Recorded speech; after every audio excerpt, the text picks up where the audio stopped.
আচ্ছা, ভিডিওটা কেটে গেছে, তো দ্বিতীয় পার্ট থেকে শুরু করি। এতটুকু পর্যন্ত ছিল। তো আপনারা কি করবেন, এইখানে যেদিন আপনি ডিমার্কেশন বা ইন্টারগ্রাফ করবেন ওই তারিখটা এখানে বসিয়ে দিবেন। আর জমির টোটাল পরিমাপ কতটুক এটা বিস্তারিত নিচে বসিয়ে দিবেন, ঠিক আছে। এইখানে পাইবেন এটা। আর এইখানে আপনার যার জমির উপরে আপনি কাজ করবেন ওই জমির আপনি জেলা, থানা, মৌজা, জেল নং এগুলা বসিয়ে দিবেন, ঠিক আছে। আর কত ইঞ্চি সমান সমান স্কেলে কাজ করেন ওই স্কেলটা এখানে বসিয়ে দিবেন।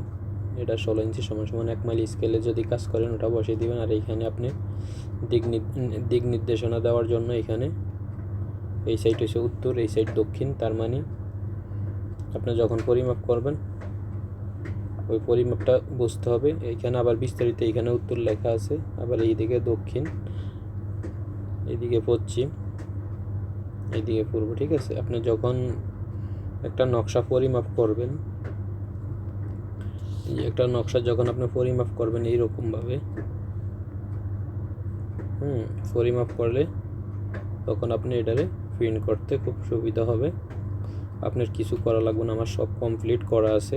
আপনি শুধু এটা এই জিনিসটা ফলো করবেন এইভাবে, যে আমার এটা 1 নম্বর মুক্তার সার্ভে কেটেফ 1 নম্বর, যেহেতু আমার এইদিকেও 1 নম্বর থেকে শুরু করি 11 নম্বর টেমপ্লেট পর্যন্ত আছে। আপনি 1 নম্বরে এইভাবে যাবেন। যাওয়ার পরে আপনি যে ডাইন সাইডের উপরে চিরোটে ক্লিক করার পরে এখানে লেখা আছে পুনরায় সেভ অথবা সেভ এস, এটার ভিতরে ক্লিক করে একবারে নিচে লেখা আছে সেভ পিডিএফ। এই সেভ পিডিএফে যখন আপনি ক্লিক করবেন তখন আপনার এটা অটোমেটিক A4 সাইজে নিয়ে যাবে, আপনার আর কিছু করা লাগবে না, ঠিক আছে। আমি সব কমপ্লিট একবারে সব কিছু করে দিয়েছি, আপনার কিছুই করা লাগবে না, শুধু নামগুলা পরিবর্তন করবেন আর জমির অংশগুলা বসিয়ে দিবেন, ঠিক আছে। আপনি যেই টেমপ্লেটে কাজ করবেন, ধরেন যেরকম আমার এইদিকে একটা এই যে ধরেন আমি এই যে ছোটো টেমপ্লেটটা কাজ করলাম, এই যে 7 নম্বর টেমপ্লেট, আমি এটার ভিতরে যদি একটা পলি লাইন আঁকি, এরকম একটা পলি লাইন আঁকলাম, ঠিক আছে। এই যে পলি লাইনটা আঁকলাম, তাহলে আমি এটা কীভাবে পিডিএফ করব, আমি এইখানে যাইয়া এই যে উপরে মডেল লেখা আছে, এই মডেলে টাচ করার পরে আমার এই টেমপ্লেট কত, আমার এই টেমপ্লেট এসে যে 7, ঠিক আছে, 7 নম্বর টেমপ্লেট।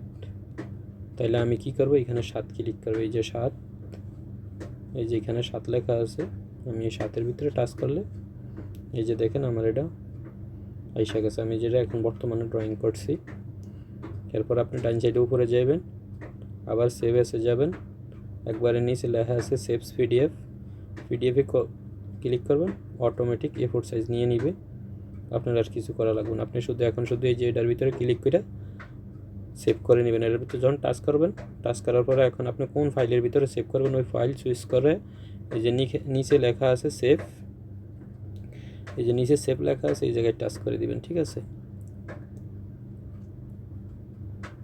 কমপ্লিট সব কিছু করা আছে। আমরা আবার মডেলে চলে যাব, এখানে আমার সব কিছু দেওয়া আছে, কমপ্লিট করা আছে, 1 থেকে প্রায় 11 নম্বর টেমপ্লেট পর্যন্ত এখানে আছে, ঠিক আছে। তো এটার কাজ গেল এটা। এবার চলেন আমরা এর পরের অপশনটা দেখি। এটার থেকে আমরা বেরিয়ে যাই, দিয়ে বেরিয়ে গেলাম। এখন আমরা যাব 3 নম্বর দেখলাম, 2 নম্বর দেখবার, এবার 1 নম্বর, ঠিক আছে। 1 নম্বরটা হচ্ছে সবচেয়ে মেইন। যে 1 নম্বরে যখন যাবেন তখন এইরকম পেয়ে যাবেন টেমপ্লেট, ঠিক আছে। এটার ভিতরে প্রায় 27টা টেমপ্লেট করা আছে, আমার মন মতো ডিজাইন করা। আপনি চাইলে আপনার মন মতো ডিজাইন করতে পারবেন। জমি পরিমাপ নকশা করার পর এগুলার ভিতরে টেমপ্লেটের ভিতরে আপনি করবেন। এই যে এখানে আপনার এই যে সিট নাম্বার, কোন নকশার উপরে কাজ করেন, এটা যেমন BRS নকশা, ওই নকশার নাম লিখবেন। এগুলা সব আমি নিখুঁতভাবে করা আছে, এগুলো এমন না যেন ফিক্সার, ঠিক আছে। হয়তো আবার ভাববেন ফিক্সার, এই দেখেন আমি টাচ করলে যারা এগুলার কাজ করছেন বা করেন এরা বুঝতে পারবেন, ঠিক আছে। এগুলো কোনো ফিক্সার না, এই যে আমি যদি এটার এখন কালার করি তাহলে বুঝতে পারবেন। এই যে আমি কালার পরিবর্তন করি, যদি আমি নীল কালার দিই তো দেখেন নীল কালার হয়ে গেছে। ঠিক আছে, এই প্রতিটা আমার টেমপ্লেট, এগুলো আমার নিজের হাতে করা, এগুলো কোনো ফিক্সার না, আবার কেউ ভাইবেন না যে ফিক্সার। ঠিক আছে, এখানে একটা উপজেলা, জেলা, মৌজা, জেল নং সব কিছু দেওয়া আছে। আপনি শুধু জমির পরিমাপ, দাগ নম্বর এগুলো বসিয়ে দিবেন। এখানে যিনি সার্ভেয়ার ওনার নাম ঠিকানা দিয়ে দিবেন, আর এখানে দিয়ে দিবেন উপস্থিত সাক্ষীগণ, যারা সাক্ষী আছে আর কি। সবগুলা টেমপ্লেটে এরকম করা আছে রেডি। আপনারা শুধু কাজ করবেন এগুলার প্রতিটা এই যে 1 নম্বর, 2 নম্বর, 3 নম্বর, এটা হচ্ছে 27, এদিকে 3 নম্বর, এই যে এটা 3 নম্বর, এটা হচ্ছে 4 নম্বর, এই যে 4 নম্বর টেমপ্লেট।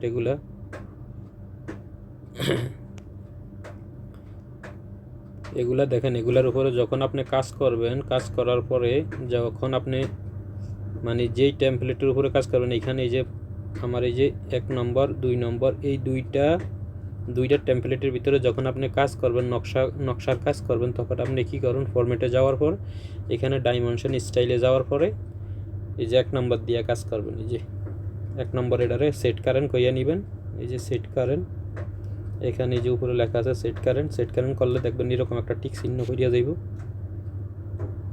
এই টিক চিহ্নটা দিয়ে করলে উপরের গুলা দিয়ে কাজ করবেন। আর এই যে 2 নম্বর, 3 নম্বর, এই যে 2 নম্বরের কাজ করবেন এই দুইটা টেমপ্লেটের উপরে, আর যেটা 3 নম্বর, এই 3 নম্বর টেমপ্লেটের কাজ করবেন এগুলার উপরে। তাহলে আপনার আর কোনো কিছু বড় ছোটো করা লাগবে না।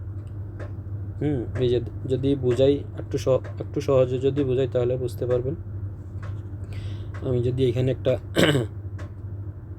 ধরুন আমি একটা অ্যালাইন টানলাম, এখন আমি যদি এইখানে একটা অ্যালাইন টানি, দেখেন আমার এইখানে পরিমাপগুলো স্পষ্ট দেখা যায়। ঠিক আছে, এটা হচ্ছে যে আমার এই 1 নম্বর টেমপ্লেটের উপরে। এখন এডি যদি আবার যদি আমার 3 নম্বরে করি, এই যে 3 নম্বর, এই যে 3 নম্বরে করি, তো দেখেন এটা কত বড় দেখা যায়, তার মানে এটার লগে এটা ম্যাচিং হয় না।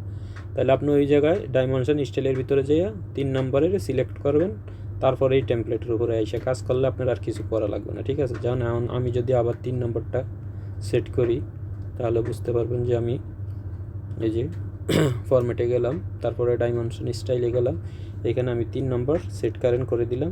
এই যে দেখেন আমার 3 নম্বরের টিক চিহ্ন পড়ে গেছে।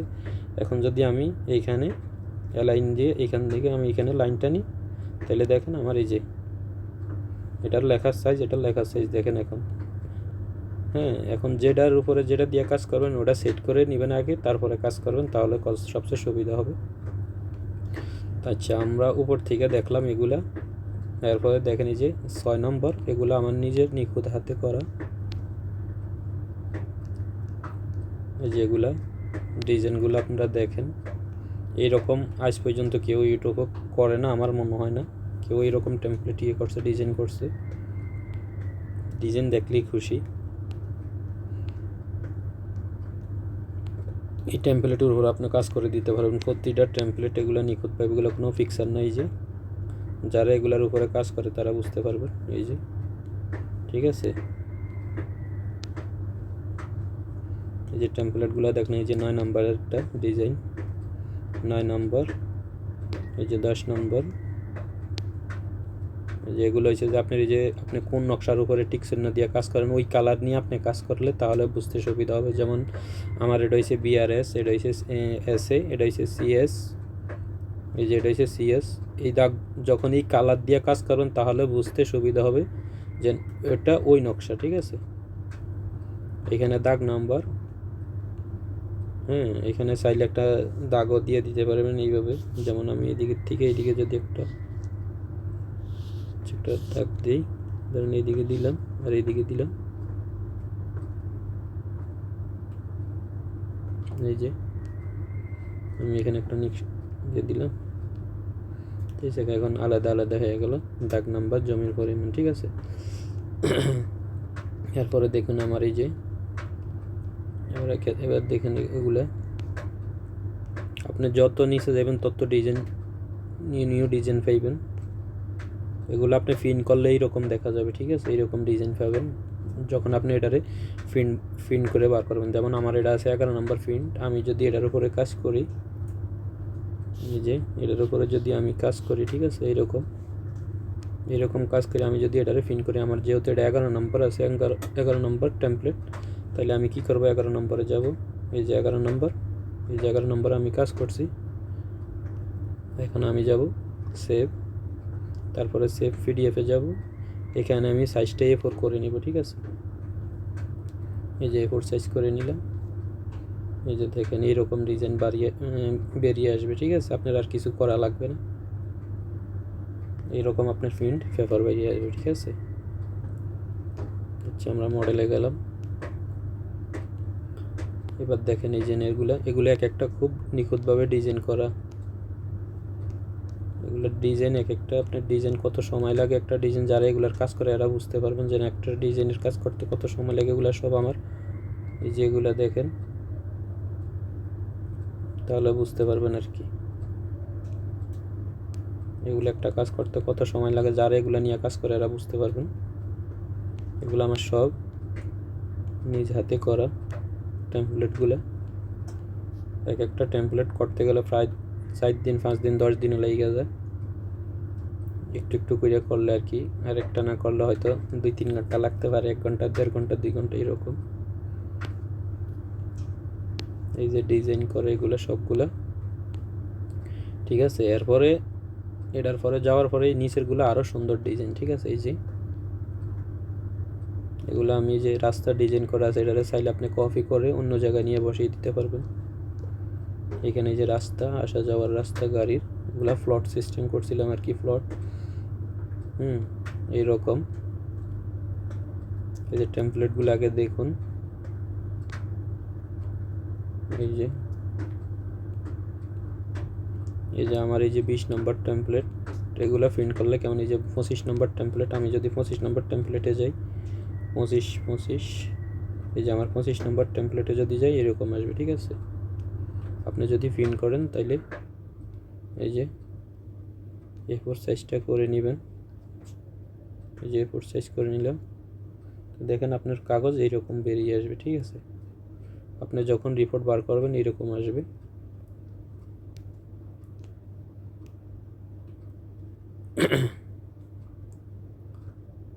যেগুলো ডিজাইনগুলো দেখলে তো শান্তি নাকি। তারপরও আপনি আপনার মন মতো সাজাইতে পারবেন, ড্রয়িং করতে পারবেন। আমি অলরেডি সব আমার কমপ্লিট করা আছে, আপনার আশা করি কিছু করা লাগবে না। শুধু আপনি নকশা ইনসাইড করে শুধু ফিন্টারগ্রাফ করবেন অথবা ডিমার্কেশন করবেন, যে যেটা নিয়ে কাজ করেন। এইরকম সব কিছু আমার করা আছে কমপ্লিট। তো এইরকম পেয়ে যাবেন এই আপনার 1 নম্বর প্রোগ্রামে। আশা করি সবগুলা দেখতে পাইছেন, ঠিক আছে? এই 3টা টেমপ্লেট এখানে পেয়ে যাবেন। তো আজকের ভিডিও এই পর্যন্ত। ভিডিওটি যদি ভালো লাগে অবশ্যই লাইক শেয়ার করবেন, কোনো মন্তব্য থাকলে অবশ্যই কমেন্ট করবেন, আর আমার ভিডিওটি অবশ্যই শেয়ার করে দেবেন যেন আরেক ভাই দেখতে পারে। তো আজকের ভিডিও পর্যন্ত। ওকে, আল্লাহ হাফেজ, আসসালামু আলাইকুম ওয়া রাহমাতুল্লাহ।